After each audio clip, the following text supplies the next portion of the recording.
Hello, ladies and gentlemen, and welcome back into the Battlestate Games channel live on Twitch. We are here, thankfully joined by a last-minute interviewee, somebody who I'm not actually sure how we managed to throw the lasso that far to be able to yoink him back from the ship, but a legend nonetheless. We're going to introduce, no further ado, NoGenerals, ladies and gentlemen. Sir, how are we doing? Welcome in. How are we feeling for the day? Absolutely fantastic, man. It's a pleasure. I appreciate this opportunity. So, for the guys at home that maybe don't know you, introduce yourself a little bit. Let them know who you are, what you do, maybe where they can find you on Twitch, and how you've been finding the season so far. Season's not bad. No generals on everything. Mainly just playing Tarkov. Trying to find myself. Honestly, shouldn't really be playing this game. I came from a different side of the planet playing mobile games. I only got my PC to record higher quality content on the mobile games I was playing, but I decided to play Tarkov. I'm sorry, I didn't mean to cut you off there. I was just curious as to whether you had much chance to tackle the new season, because I feel like every time we tune in, it's like you're Wedge's dad, bro. The ship is now yours. Like, I feel like you have to be added as the final boss on Icebreaker. Icebreaker is, I feel like if you're not taking advantage of Icebreaker, it's a missed opportunity. Early wipe.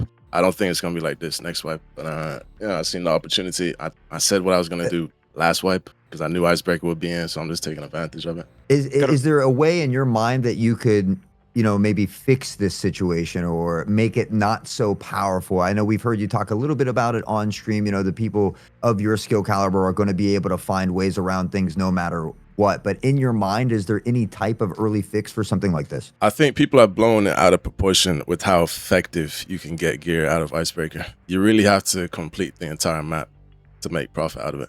So I really don't think it's a big deal.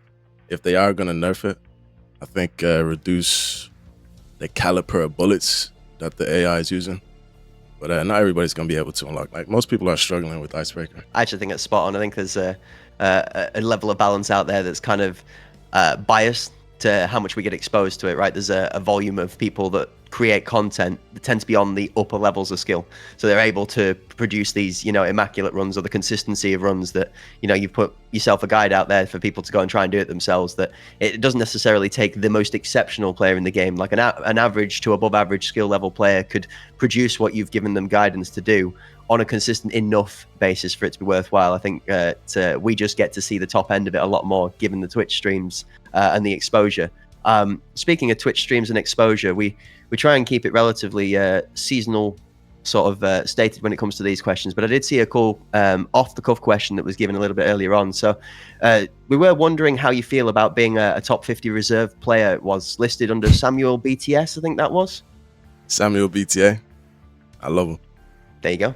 It's all love. It's all love. It's just in the rankings. I knew you was going to ask me that. He said, I knew it. Well, I was recently watching a YouTube video of yours where you took out Glorious E at Streets, and you were checking out his gun. You said, 7 in 40. I don't really trust that ammo. I feel like that's a pretty favorite ammo for a lot of people. What is it about you that kind of keeps you straying away from that? No, Jenny from the future. Drop a like on the video. What are you doing? What are you doing? Drop a like on the video and download Opera GX. I appreciate it. It's completely free browser. Recommend it. Fully customizable. Better than any browsers. Got GX controls. You can control the amount of RAM, CPU usage, internet access. It's a lot, man. Links in the description. Remind me, when was this?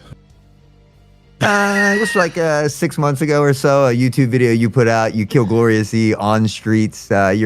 You're in the tar bank and you're shooting through the window. You just literally one tap him at the gate and you loot him. You're like, oh, the stars aligned, but you were looking at his weapon and you pull it out. You're like 7 in 40. I don't know if I trust that, Glorious. I don't so long ago, he didn't even remember. I remember getting him on Streets because he did the wide peak. But like Glorious, just because I killed him once doesn't automatically make someone better than somebody else. Oh, there's so many different scenarios that can happen in this game. So like, if people coming to me saying, oh, you've killed Glorious E, you've killed Landmark, it doesn't automatically make me better than them. You know what I mean? There's so many different ways the game can go wrong. You know what I mean? Game of opportunity. All it takes is you running across the street at the wrong time when somebody's sat there camped out with a cigarette and a sniper in somebody's balcony, and you just happen to be prime target. That's almost meat on a stick for the skewer in, yeah, for sure. I wish I remembered what you're talking about. I can't remember all of that, though. I guess this is the thing when you're at the level of the gameplay that you are, and not trying to blow too much smoke up your backside. You don't want to be taking off inside of the in the booth here, but like you're a level of gamer that would be considered, I guess, heavily above average. Would you not agree? You're definitely up there in the top percentages of skill, right? I think so. Yes, 100%. I would agree. Yeah, I'm going to say yes. A confident yes is not Yes. an egotistical answer there. I think it's just fact at this point. Well, You've proven to it, but 100% because I offer coaching, so I understand what kind of value I provide. So like having people pay for my coaching, I have to be, you know what I mean? I have to be of a level. Yeah. No, this is exactly the question I was going to ask. You nailed that one. So the thing that you offer for me that's not necessarily like you say, oh, I killed this name or I killed this name or I cleared Icebreaker 17 times as a feat of achievement. It's the fact that you're able to not just like produce that, but you're able to reproduce that for other people. You're able to put it down in a way that it's in text or through watching you on Twitch, for example. You know, you're actually helping other players excel in their gameplay. That's crazy, something for me that I'm impressed with actually, because it's like there are a lot of players that are exceptional at this game that are happy with just having that for themselves. So it's kind of like, it's really cool to see that being like going a level ahead of not just being that for yourself, but also trying to help other people be up there. Because, and agree with me or not, I'm curious as to your mentality, but do you believe in the methodology of every player that you make better gives you a better gameplay experience down the line in PvP because you could run into a better player? Question mark. Honestly, I'm seeing my own tactics be used against me and things that I use against other people not be as effective anymore. So honestly, it's kind of annoying, but I mean, it is what it is. What's the go-to weapon for you right now? Type 20.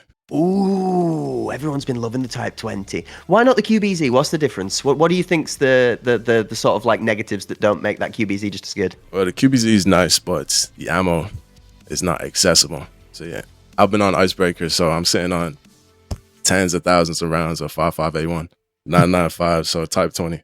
Just run that all day long. QBZ, you can only get the good ammo off of killing Black Division. Haven't found any packets loose on the ground anywhere, so I'm pretty sure you can only get it off of killing things. But there's not many things running it. There's a lot of loose ammo around everywhere. That was something I was going to ask about because you're one with a keen eye to like to sort of spot patterns or I guess pay attention to changes that happen that maybe people with less experience wouldn't pick up because of the familiarity with the game as a whole. I know I walked out of a woods raid yesterday and bumped into one spawn of the 120 box of ammo, just casually Golnick, picked it up off the floor, and in the same place of that one was then another 120 box of 7M40, which underneath it had 120 box of BS.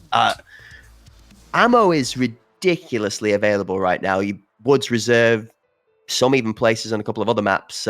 What's your go-to off the rip before Icebreaker to get that starting ammo? Where do you normally sort of hang out for that? I don't have a place. I just kill for the ammo, kill for the gear. I just play this game to outplay people, which is just PvP. So whatever they use, I use.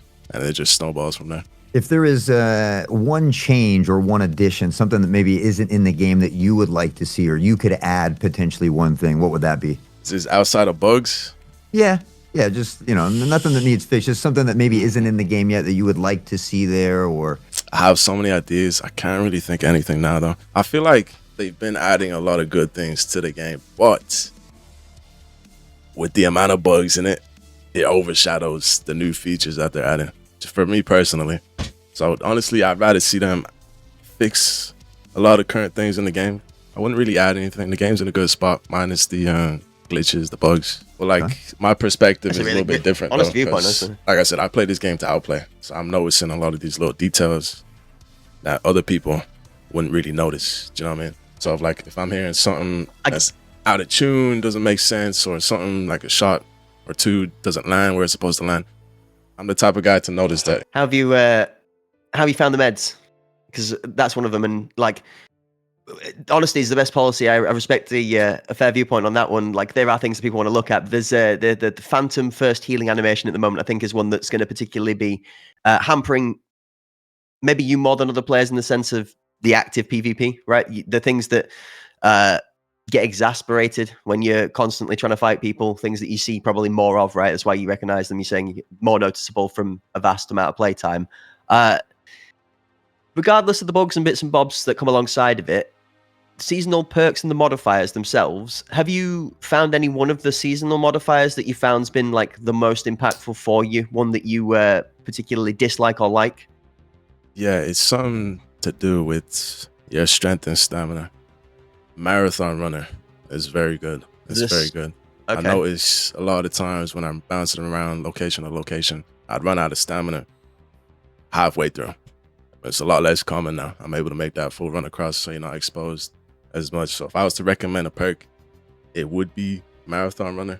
Negatives is a different story. What about the changes to the quest lines, as far as shared quest, or the fact that you only have to plant like a single marker for a lot of these? Have you enjoyed the changes to the quest and the quest line? I'm not questing. I'm not questing like that, man. I think it's a good change though, okay. for sure. Just straight It's literally PvP. just I play this game for the PvP. I don't do quests. I don't go for Kappa. Storyline's nice. I still don't do it though. I get what I need, and then I go to business. I think the quest changes though are a good change, regardless of what type of player you are. I think making them easier is the right move, since a lot of people they're annoyed that a lot of streamers are able to get the items first. So it's like, I don't think making the game harder is going to be able to balance the players out, because whatever you do to try and affect the players that are naturally good at this game, you're going to be affecting the average players 3 times more.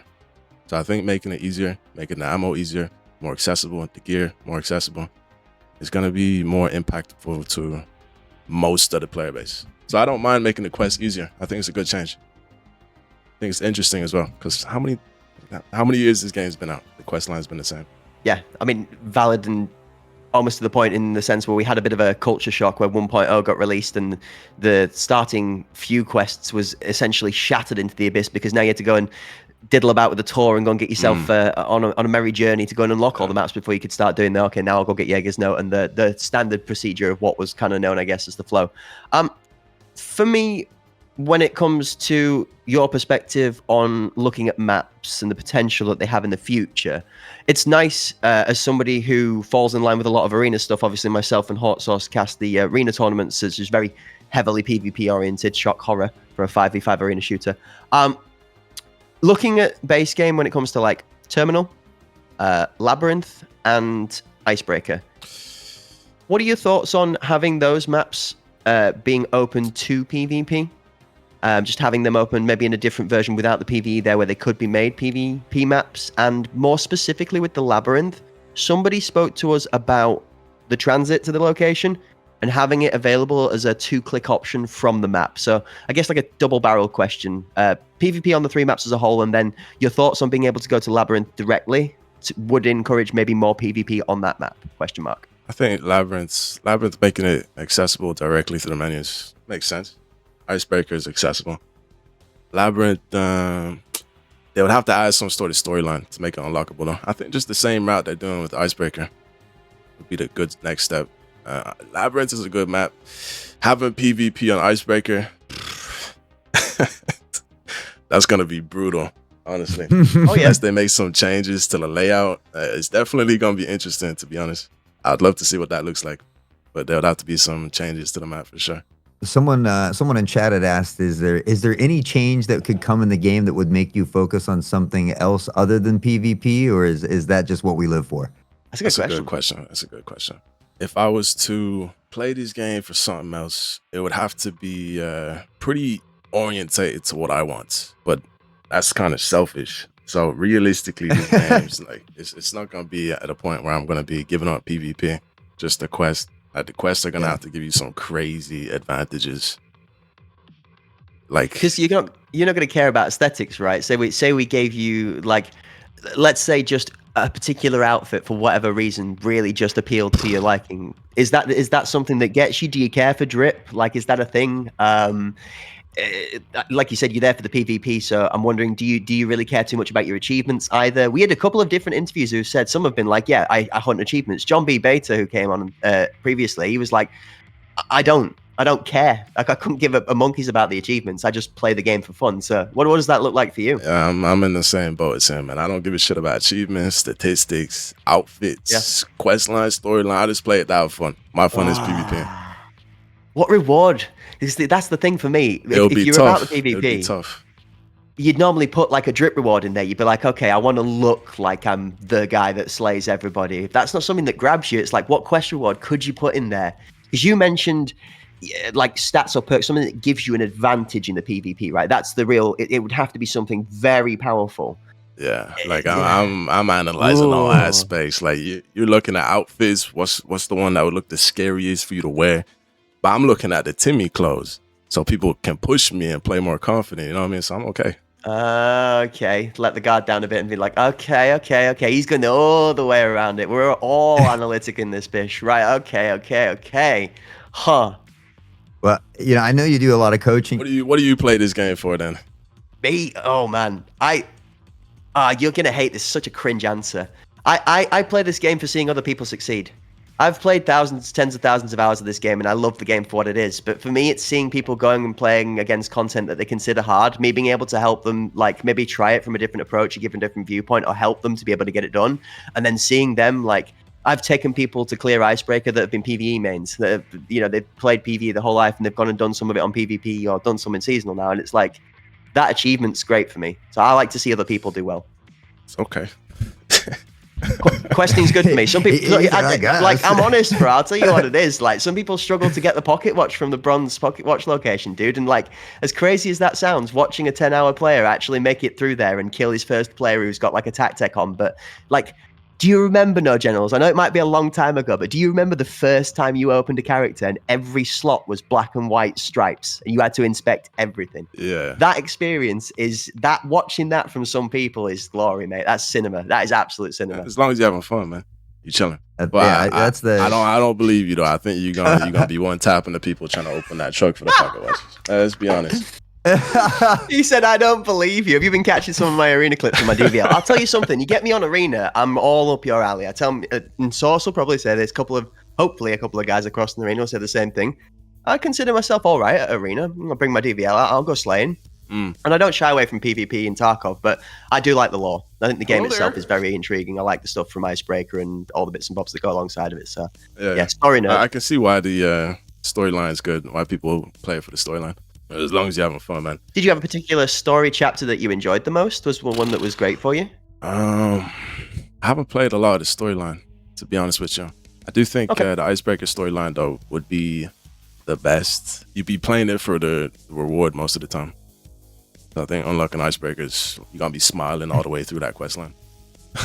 Well, I don't know if you want to give up too much information because I know you do offer coaching yourself as well, but maybe for some new people that struggle with PvP or a little bit, or even people like me that have 5,000 to 7,000 hours and still just aren't as confident, is there a piece of advice or something that you could recommend to, maybe somewhere to send them to watch one of your videos or something to maybe make them a little more comfortable when it comes to PvP? Yeah. Coaching is going to be the most effective way to get it done. But I have posted videos on my YouTube about me coaching other people. So maybe you can relate to some of the players that I've coached beforehand. You can take some bits of advice I told them, apply it to your gameplay. There's no real one piece of advice that's going to fit everybody. You know what I mean? I haven't seen you play. Haven't seen the other guy in chat play. So it's hard. One main universal one though would be information leads to map control. Map control is what's going to get you those advantages. If you don't know what that means, you need to check out my coaching. There you go. Smart. Where do We they can't find spoil that anymore. Yeah, where did they find that at is right. NoGenerals.com. Say it again. We'll even get it pinned into the chat in a sec. Hopefully, if one of the boys in the background has got that one written now. It's just straight up NoGenerals.com. There you go. Straight up my coaching name. services. Yeah. If you need any help, you need any guidance, you need to break your way into Wedge's quarters, then there's a local NoGenerals coaching service near you to check out. Nico Pico says Nice. NoGenerals key binding videos are super helpful. Is there a couple famous key binds from you that you strongly recommend? That would be a lot. Too many to name, he said. That's fair. That would be a lot. A lot of mine, I have a purpose for pretty much most of the things I'm doing in this game. Settings, playstyle. So a lot of it will make sense if you can piece it together. But piecing it together, that's on you. I like the interesting question from chat, actually. This is kind of a cool one I hadn't thought of. Given how heavily strong you are into PvP, the assumption is being made that you collect all of your gear from other people. The question being asked is, do you use the traders? If you get all your gear from elsewhere, do you need to use the traders? Honestly, if they didn't add the new guns in, I wouldn't be using the traders, man. That's criminal. That's so criminal. Wow. Can't remember the last time I bought a goddamn armor helmet. My lord. Oh, What's just man, the benefits in it? that must be a blessing. Wait, I bet you actually, this is an interesting one then. So are you glad for the changes to the traders in the sense of the rep and the money spent and so on with the quest progression? Because you now don't need to essentially go and have to buy and spend your way through the traders, because you get all the loyalty and what you need from just doing the quests, given now that the progression is based on loyalty and they're easier to get through, right? I do like the way there's a lot of choices. You have a lot of options during the quest. A lot of the time it would be very linear, like it's the same thing over and over again. Go mark the ambulances on shoreline, go check the ambulances on shoreline, go mark them again for shoreline. Like, it's just repetitive. I do like the changes. It's some of the reasons why I stopped questing in this game. But yeah, I like it. It's a lot of options. Like, I'm looking at Peacekeeper now, and there's a lot of different options. You got shoreline, streets, customs. So I think the more options, the better. People can pick and choose whatever is easier to them. Not everybody knows every map in this game. Do you know what I mean? Have you attempted to escape yet, or are we just? I know you say you don't really do the questing, so I feel like I know the answer, but I just like to hear it. I like it here, man. He said, "I don't want to escape. I like it right where I am." I like it right here. It's like, this is, I'm going to take this way back. Right? I used to work at a paintball center where we used to have this guy called the Terminator that would just randomly turn up in matches once in a while when you'd have like a kid's birthday party on or something. And the idea was it was a little gimmick. He'd roll into the arena fully kitted head to toe in armor with 2 fully automatic paintball guns. And for the round, that birthday kid would shoot him and he'd come over and he'd give the fully automatic paintball guns to the birthday kid so he could have a good time with it, right? But that's like kind of take that and put it in Tarkov, take away the fun and like the smiles of kids having a great old time and put just like a bajillion depressed faces of people who have run into you. That's what I imagine this to be like. It's just you're just the Terminator that casually is strolling about maps, and you're like, oh, it was NoGenerals. All right, cool. Back to my stash. That raid didn't count. Didn't matter. Wasn't winning that one anyway. I'm surprised how far my name is traveled in Tarkov. Like people will recognize the way I'm playing in the raid, and it's like, shit, man. Popular one is running across, opening doors, running back, free looking a lot of the peaks I'm doing. I'm seeing it all being replicated. So it's nice, but it's also annoying to fight. Like, I wouldn't want to be fighting those type of people. There's a saying behind that, right? It's actually something that the mythical Shroud said on stream relatively recently, and picked up in one of his YouTube videos. Is people don't come to watch me because I interact with chat or anything like that. He is, however many hundreds of thousands of viewers watching, whatever, turn up because skills speak volumes, is what he said. And actually, it does ring very true. Your skills speak for themselves, and like whether you're the one posting the content, which you do an avid job of as well, from shorts and stuff like that, to other people getting slammed by you, and if you and your mate also gets knocked over by the same guy, you start asking yourself, oh, do I maybe know this guy? Like, is he something? And of course, you see it twice. You prompt yourself to search the name up on YouTube or on Twitch. I'm sure you've yourself run into people where you've had a fight with them that's lasted longer than 10 seconds, and you've been like, oh, this guy might be a little bit good. I might have just run into somebody there. Have you ever pulled up a window on the right hand side after a fight and been like, wow, that guy might, like maybe you recognized somebody yourself? Mostly be if I die, I just see that name. Not really recognizing a lot of people playing this game. A lot of people play similar to each other, which is where I come in. I like to play a little bit different, outside the box. Do you know what I mean? I play to outplay. A lot of people just play to win. I'm playing to outplay. So even if I die making a play, there's still a lot of information you can gain off of that. Do you know what I mean? Also, been spending some time with Coolest Jonas. So I think after he was on the bench for his interview, he was, what was the word? I struggle to think. Very keen to express how hard he was carrying you. So I was just wondering whether you could maybe impart upon us the wisdom that Coolest Jonas had imparted upon you, which had miraculously expanded how exceptional a gamer you were from where you were already. Coolest Jonas.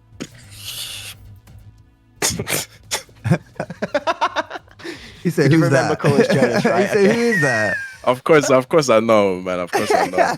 I don't know everything he's been saying. He's been saying a lot of things, honestly. It's too much to keep track of.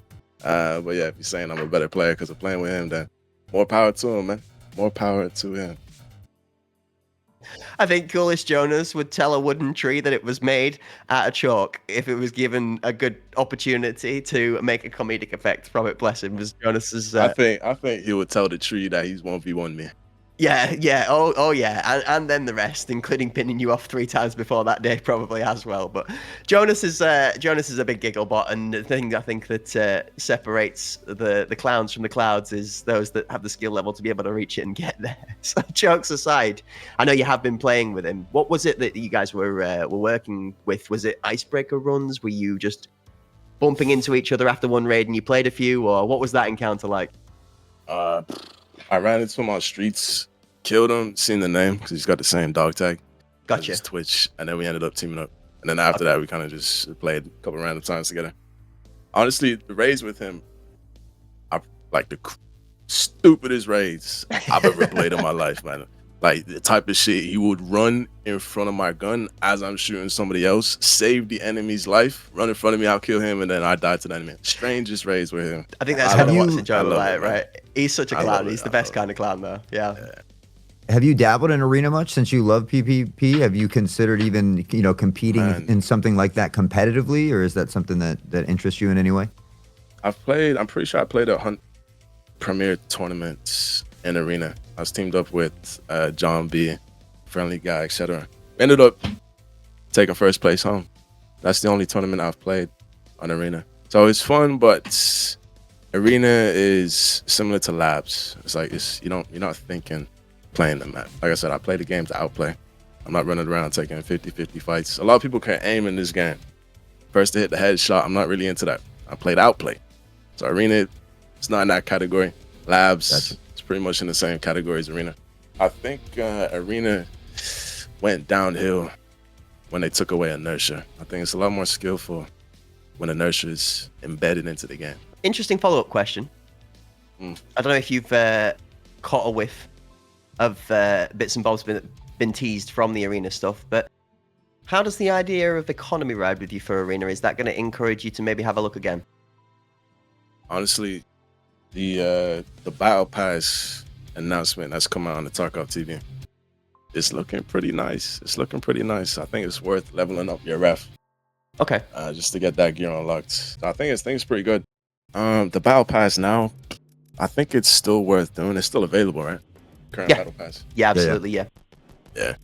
I think it's worth getting that done because you can still transfer GP coins, like in medals. Yeah, some of the attachments that are in there are like equivalents to meta base game attachments too, right? Like your SE5 hand grip is the same as the metal cutout one, I guess, that goes on as well, and bits like that. Or Yeah, that shouldn't be nerding too hard.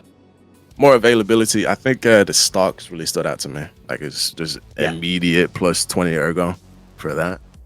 I think that's a little bit crazy. I think the attachments are gonna get more crazy, more impactful. Like they have to push the incentive for people to play arena. Not a lot of people play in arena. Do you play on standard resolution, or do you use a stretched res? Because I know you came from mobile gaming, which is a little different than a lot of other players who did shooters where kind of stretched res was a little more popular. Is that something that you utilize as well, or?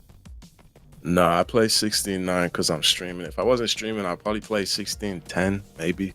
Okay. But I like to keep, like, the game looks fantastic, man. I think if you're stretching your screen out all the way, stretching it, then you're just ruining the cinematics. I like to have my colors look realistic, the game look realistic. It's immersive, you know what I mean? Just because I'm playing for PvP doesn't mean it's not immersive. Do you use post graphic? I don't use post effects. I don't use post effects. NVIDIA, any of that? AMD. That's what I use. Gotcha. Okay. It's pretty easy to find if anybody's looking for it. It's on the description on my YouTube videos. It's commands in my chat. It's all over my Discord. It's pretty easy to find.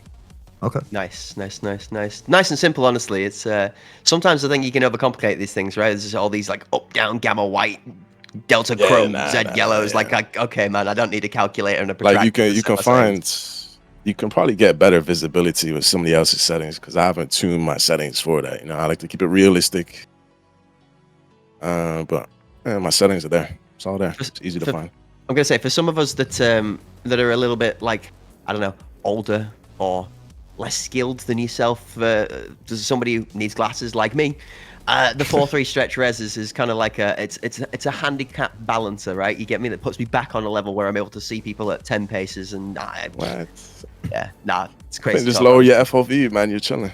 Yeah, I was gonna say I've seen a video where he's like free scope, free zoom or whatever, and NoGenerals. He goes into his settings, he lowers the FOV all the way down, like taps this dude in the head, and then goes back into the settings and turns the FOV all up. Told you, chat, free zoom.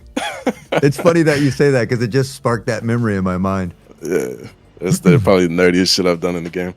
That's funny. This is the creative way you like to play, though. I think it's something that a lot of people, especially the heads that we've had drop by from the chat as well, from your community that have come to watch the interview here. It's something you're very well appreciated for, which is great. Like that's what we want. That's one of the reasons we appreciate the Tarkov community. There's so many different varieties of content creators and how they go about it that, you know, there's a little bit of something for everyone. But I'm really curious as to what your favorite map is in the game currently, because obviously PvP oriented. There's got to be Icebreaker, quite bro. You asking that question? No. But, you know, you don't know. But Icebreaker's not got PvP in it. You know what I mean? That's why I'm curious. That's fair. That's fair. Maybe. So, what is favorite map? What? What's my favorite map? Yeah. Reserve? Come on. Take a guess. Either reserve or icebreaker for me. Reserve, for sure. Okay, Reserve, reserve. 100%. Interesting. Look, I only played the couple of days on Icebreaker. Yeah.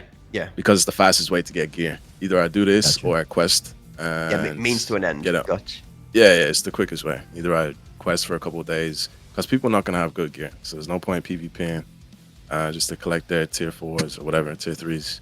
So Icebreaker is just check the most amount of boxes, so that's why I was playing that a lot. But I'm just playing Icebreaker so I can get back to reserve. I saw someone in chat asking, do you use like a headset or IEMs, and if so, what IEMs would you recommend? I'd recommend Let Shores, LETSHUOER. I see a lot of people using or trying to save up and buy expensive IEMs, like 500 euros, 1,000 euros worth of IEMs. I don't think it's worth, man. I don't think it's worth. There's a certain point where you get a good enough headset, that's really all you can do. So I wouldn't recommend spending that much on a headset, especially just for this game. It's pretty much just internal audio problems. Mine cost about 100 euros, $100 or whatever. But I'd recommend those. I think IEMs are better than the big ones, you know, the over-ears. Yeah, I agree, because I find myself sometimes sitting down and pushing my headset in a little bit so I can hear a little better. So I've been wanting to invest in some IEMs myself. So I'll have to check out you said it was Let Sure? I'll put it in the, when I type in your chat. Yeah. It looks like the ones, okay. Yeah, you go. Yeah, perfect. Bang on. And I see... Go on. I see on your stream as well, you've completed the KORD Breach Battle Pass. Was that done manually, or did we purchase that? Did we buy the Battle Pass? Yeah, I bought the Battle Pass. I mainly, like, if content is coming out in the game, usually I'm buying it first day, just to show the chat what you're getting. I think the Battle Pass is worth, I think it is worth, but you can get it for free. God knows how long that's going to take to max out. What's your favorite thing in the Battle Pass? Type 20. I mean, yeah, fair enough, Type honestly. 20 for sure. 100%. What do you think to the hideout aesthetics that come from the pass? There's the flooring for the Black Division, that kind of stuff. I'm big fan. I don't really give a shit about the hideout. Yeah, he don't care about it. I know he's these aesthetics. He doesn't. Yeah, it's trying do you do any of your hideout as well? Because again, you talk about really only PvPing, not really questing. Do you still upgrade the hideout? Are there perks from that you're looking to get, or does it interest you at all? Air filter unit is one I'd recommend. To get the air filter unit, you need illumination maxed, security maxed, and generator maxed. Also vents. So usually I'm maxing those out just to get the air filter unit up, to accelerate the strength stat, stamina stat, all that. I think it's worth. It's something like a 40% boost in skills. That's such a perspective, because I guess the casual player base looks at those FP100 3x3 filters in Raid and goes, no, get it out of there. Like, it's too much space, it's too much weight. But honestly, just buy it off Flea. Yeah, I just buy them. Yeah, just buy it. I think it's very cheap now because a lot of people are not maxing out the air filter unit. So I'll take advantage while you still can. Chat.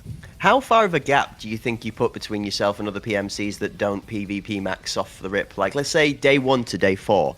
Do you feel it by day 3 where you're like, because you've honed in towards what benefits your character for PMC fighting.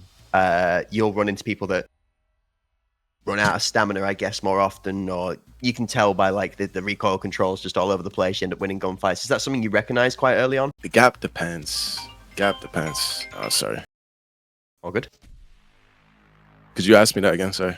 Yeah, sure. So, just being gapped in general, like the first day through the first, I guess, 3 to 4 days is different for each person as they play the game, right? You focus on your PvP, so you probably hone that first 4 days towards what boosts your PvP in the fight, i.e. the air filter unit. How often do you notice that gap between you and other players in that first 4 days for like hard focusing, I guess? Gap's pretty big. Gap's always going to be there because I played this game more than most people. So I know what I'm doing. I know what I want to get, and I know how to get it. This wipe's a little bit different because the quests have changed. It's not that big of a difference to affect the gap, though, that much. A lot of people, like, this is a hard game, man. This is a scary game. A lot of people just really don't know what the fuck they're doing. You know what I mean? They see one quest, they get that done. They don't even know what the quest unlocks. All they know is you just getting XP for doing your quest. Yeah. So I'd recommend having a look at your quests.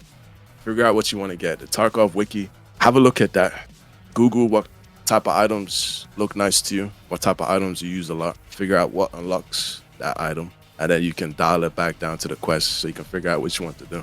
That's what I'd recommend doing. I've seen that a lot. People will just quests, just doing any quests from my coaching. And I'd always recommend having a plan. Just Google what kind of items you want. It should be a lot easier now too, since they changed the quest lines. There have been these common seasonal modifiers that we've had given with the new season that's come through. The 6 standard, you get these regardless of whether you take positive and negative modifiers alongside of them. So your neuroinsurance, armor shortage, Black Division being about your elite crafting, no found and raid for Hideout, and then an extra 25% more experience for being a seasoned PMC. If you got given a choice to deliver a perk for Season 2, what common modifier would you create for Season 2? Oh man, there's so many. I think they gotta go put some more balls behind the perks. The perks should be a pretty big deciding factor in your raids. I'd love to see people I'm fighting use their perks against me because they chose something. Like, for example, quick toss and grenades. You know, I remember back in the day you can do that. It's before I started playing. Quick toss a grenade. Tap your single G to get it, and it just immediate throws rather than pulling it out. 100%. The quick throw. Imagine that was a perk. Like, okay, I think they gotta go a little bit more in depth with it. You know what I mean? Make some bigger changes, more impactful changes. I'd love to see that. Okay, so maybe the door's something pretty much opening.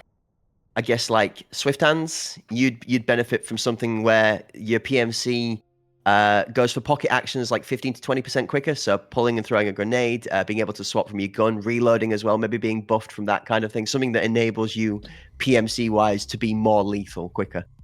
Yeah, bro. Like there's so many things I can just come up with on the spot. Like, yeah, a perk that allows you to swap your plates without taking them off into your bag or something. Be able to reload quicker. Be able to somebody hire this man. Access certain doors or something. Do you know what I mean? Okay. Faster surgery I saw in chat might be a cool one. Yeah. Like maybe if you have a blacked out limb, it doesn't actually black out, it just goes red. But that perk costs a lot of points to get. I'd love to see some of the perks people are choosing actually affect PvP or engagement, something like that. So I think just have a little bit more balls doing it. I think these perks are pretty passive, but it makes sense since it's the first time they're doing something like this.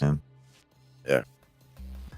I think it would be cool even if they, toss up in the survey there. I know Cracked and I talked about this a little bit yesterday, but had people kind of at least vote on one potential global perk. Maybe they have their own, but then there's one that's voted on amongst the community that gets added per season.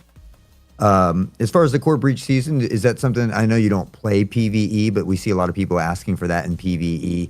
Is that something that you would like to see PvE? Because I feel like PvE gets a lot of unnecessary hate, but I'm curious as to your thoughts on PvE. PvE makes sense business-wise. I don't think it was good to add it at the time, though, because it was a band-aid fix. Like, they couldn't fix the cheaters, so they just came out with PvE. They couldn't fix the bugs people are sick of, so they came out with PvE. I think it was a band-aid fix, but I think the way PvE is going now, there's no going back. Like, I don't really care what people are playing. I don't think it's going to be affecting PvP much at all. But I would keep in mind the people that are playing PvE to practice for PvP. It's not gonna make it a lot easier. It's almost like I don't want to say a poison because it sounds dramatic, but I've coached a lot of people that have 1,000 hours in PvE just to swap over to PvP, and because they're so used to the circumstances in PvE, it's a lot harder to transition. Like Gotcha. the things you be getting punished for in PvP, you can get away with in PvE. You know what I mean? So, like I said, I don't care what you play, but just keep in mind, if you are practicing PvE for the PvP, be careful, because you might be doing yourself more harm than good. It's kind of like playing Arena so much so you can practice for actual Tarkov, but there's no inertia in Arena, and it's so much easier to kill people. I've seen people go all the way left, and it's actually harder to transition to the main game versus the player just starting off and playing the main game off a rip. Old saying you might be familiar with: horses for courses, right? Every part has its purpose. There are parts of the PvP you can take from Arena that are good for warming you up, reaction times, quick peeking, maybe using a sniper, for example. If you take a DVL into Arena and you're trying to hit single tap shots for the less than 25 meter bolt action kill in main game. But I agree massively with you. When you shoot somebody in Arena with a spray from a gun, they melt in, I would argue, like 1 to 3 times less time than when you do in base game if you hit equivalent shots, because it's just how the game plays as a whole. Absolutely. You go into that's PvE. A fact, for sure. You want to go and try and fight Wedge or the boys on the Icebreaker ship as a warm-up for playing your base game experience. That might be a great idea, but you don't want to be just single corner holding and jostling aggro like you do with Black Division against a normal player. A normal player is not going to see you on the other peak and go, oh, I forgot where he was now, and turn and face a wall. He's just going to shoot you on the other angle. So, again, it's horses for courses. You have to choose the bits that you take from it and be smart about what it is that you're actually trying to target focus using each of those activities. I've seen people commenting about clearing out the battle pass using your PvE character to obviously go and get some of those documents. Same thing being said for your scav. You've mentioned yourself you were fortunate enough to go about it a different way. You work for the content side of things, so you've bought the pass out immediately and you've got access to everything that's in the pass. We've heard about what you thought the best thing was from the pass, the Type 20. Talk to me about the Black Division crates, the other bits and bobs that you get from the Battle Pass when it comes to like the dog tags and stuff like that. I know you don't care for the aesthetics, but how do you feel in regards to like whether they hit the mark for what they were trying to deliver? Man, I think the people complaining about Icebreaker should really be complaining about the Battle Pass. The fact that I bought this day one, it was giving me tier 6 plates, front, back, left, right, tier 5, everything. Fully modded gun. Was it guns? Can't remember guns. I'm gonna skip on that one. But it's giving you some pretty good end game gear just off of day one. So I don't know if they're trying to prolong the wipe experience, but also try to deliver something you can pay for, but also make it worth paying for at the same time. Like they're contradicting each other. I was surprised with how much shit I was getting on. I can agree with you on that one. I think we're never not going to see new guns come into the game not through the Battle Pass. I think that's always going to be a staple, and that actually gives us something to work towards in the Battle Pass, which is cool. But I think I don't think you got it as a item. I think like as a gift, it was an unlock it. Yeah, exactly. Yeah, so I think that's where we kind of cross the line as to whether it's affecting your game experience or as to whether it's enhancing the game experience, right? You get the Black Division crates and it's physical equipment. Like it's actually things you can take straight into raid ahead of the curve is essentially what the grumble is, right? It's people are getting, like you said, tier 5, tier 6, or let's say you drop the QBZ. Yeah, this is one of the weapons you could get out of them is you get a QBZ with the ammo, you get like 2 boxes of it or whatever. You're suddenly essentially day 5, day 6 of the wipe if you're a good player, week 2 of the wipe if you're an average to above average player in gear on day 1 or day 2. So it can be quite impactful. I've found that I like the tar coins. It's fine, great, nice little way to be able to get some free tar coin. Bearing in mind if you don't want to pay any money into the game, maybe you're like you say you work 9 to 5, you only play a couple of hours a night, it's not that for you. Fair enough. The tags are pretty chill, right? The tags are a little bit of something extra. We've got so many different choices for dog tags at this point in time. It does feel a little diluted. Do you have a favorite dog tag style? I'm using the red one that's got a bullet going through it. That's what I'm using right now. Just because it's new.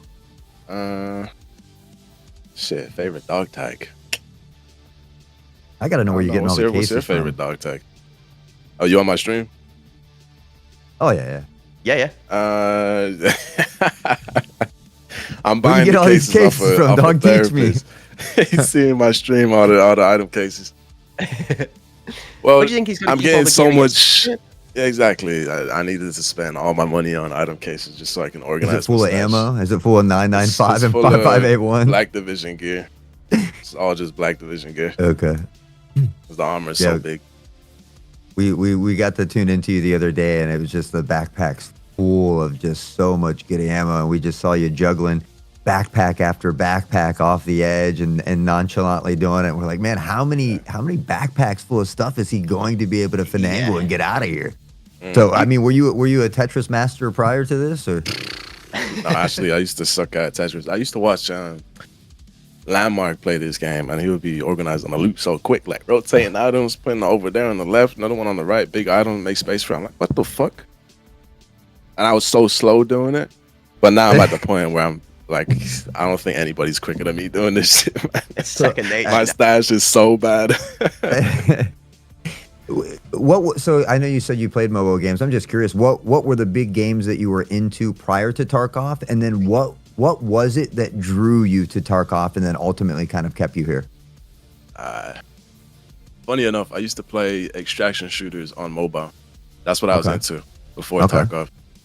So on my first game, it was called Badlanders, and that was just strictly an extraction shooter. I used to play that a lot. I used to make content on YouTube about that. Okay. And then that game coming out with updates, I just didn't like it. So I moved on to another game, PUBG Mobile, and that come out with a game mode, also an extraction shooter. So I've always been into the extraction type of genres. Gotcha. So eventually when I got my PC, I was trying them on PC, like Tarkov and whatever else was out at the time. Eventually it just stuck. Just got addicted. It's funny too because a lot of the fights on mobile, like for example, I used to just 1v1 people. Okay. There was whole tournaments for that, so I used to be on brackets and all that. I used to take seriously. A lot of the play styles that you're seeing me do is pretty much all related, or most of it is all related to the 1v1s I used to do against people. So I've always been like in the space of psychologically analyzing the enemy. It's not as hard as it sounds. There's quite a few different comments coming in, I think, rolling in your chat and the Hunch chat, the BSG chat, all in. People asking different questions. We've got a couple of minutes left to yap with you. We're going to round up in about 2 minutes time. But the one I think that we'll ask on a generic basis, because I've seen so many specific ones, is, did you try X extraction shooter? Did you try X extraction shooter? So I guess we'll fire a few of them out there. Your Arc Raiders, your Marathons, your so on and so forth. Have there any of the other extraction shooter games have taken your time away from Tarkov for a bit? Is there any one in particular that you've enjoyed trying alongside of Tarkov? Honestly, I'm not playing any others at the moment, but when Gray Zone Warfare came out, I probably played that for the longest. I think I played that for like some stupid 16 hours on stream. So I must have been having fun. Outside of that, I'm into the realistic kind of stuff. So Arc Raiders, not for me. A lot of the superpower ones coming out, not for me. I like it to be grounded, you know what I mean? It has to be grounded. It's got to be realistic. It's got to feel intense. Like the game still feels intense just because I'm doing what I'm doing or whatever on YouTube. Doesn't mean it's not intense. Like I still get the intense feeling, which is why I play it. Like I love it. Do you have a go-to content creator or a streamer that you'll check out from time to time? I know you're probably extra busy now, but even before you really got into streaming yourself, was there a content creator that you kind of watched, both outside the Tarkov community and Tarkov related? I wish I had time now. The most I had earlier when I was getting into the game was probably Landmark, because his videos would just flood my feed. Outside of that, not really. I think I wasn't much into the space like I am now. So the only person I knew was the biggest at the time, which was Landmark. Who do you find yourself most likely to be compared to? Like, do you get people coming to chat and mistake you for somebody else, like PvP wise? Like, who do you see yourself being like the most similar to in the scene, like PvP? Like, who's on the same level as you? It's kind of tough answering that. No, I wouldn't say anybody, because this game is complicated, man. Just because I'm good at this game doesn't mean like a level 2 can't kill me. Yeah. Anything. I mean, anybody. Comparing. Yeah, exactly. I think that's why we love Tarkov. But we look at your stuff as a whole, and I remember, like, there's really not many people that can match your movement. Like, honestly, I've seen a few videos and I get jealous and I got to turn them off because I know that I'm not going to get to that point. So really, oh, bro, and it's nice that you're humble about it, but you're definitely in that top echelon of people. And I would love to see maybe sometime in the future, or another base game event or something, and see you in that tournament. Because yeah, obviously, I think that's the fun thing. I've killed some prestige 4s or some big people that I just got, timing played out in my favor. They came across, but when you have someone who's repeating the process over and over, you can see that consistency, and that's something that we see with you every time on screen. Yeah, it's hard. I'd love to play more tournaments with all the different events going on, but like, there's too many issues with the game for me to be really involved with tournaments. Like, I really don't give a shit dying to some shitty audio in the main game, just playing on my own. But if I die to some shitty audio or hit reg or desync in a tournament, it's gonna piss anybody off. That's why I don't play them anymore. I used to though. The last one I did play was good though, was Arena. That ran pretty well. It's really good to hear. Honestly, I think it's spot on. And although maybe we humble ourselves, I do think there is a difference between those of us. Maybe we might be able to reproduce what it is that you say. You scoff. You really don't believe you can do that? Well, yeah, I'm more of an optimist. I believe I can do that once in a while. But the difference is the consistency, like Sauce says. I think where I do believe I can do it, I might not be able to execute it 6 or 7 times out of 10 correctly. I might get it 4 out of 10. Where we're seeing you produce like a 7, 8, 9 times out of 10. You're not getting none of them from me today, chat. I see you all hovering. No, I split the numbers correctly. Screw you. That's why I offered the coaching. Like, I'm very confident in what I'm doing now. When I first started coaching in this game, I'm like, I put it off for so long because who the fuck is gonna buy coaching for a video game? Who's gonna do that? Nobody's gonna do that. Fuck, I just pulled the trigger on it. And now it's insane the amount of people that I have scheduled in. Like, it's going up to October now. So people you said is it really yourself. there. People are Game's seeing, tough. people are coming back. Yeah, exactly. People coming back to get my coaching. You're seeing it in real time.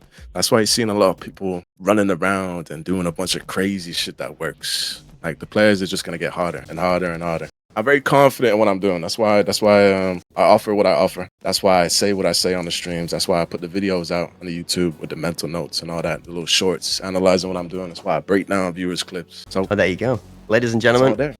That's all there for you. A massive thank you and a shout out to NoGenerals for taking some time out of his day to be able to come and join us for the KORD Breach Season 1 news segment for an interview. NoGenerals, thank you very much, mate. We really do appreciate you stepping up and coming and answering some questions from us two clowns. For all you guys in the chat as well, thank you very much for joining us alongside and throwing us extra questions to ask.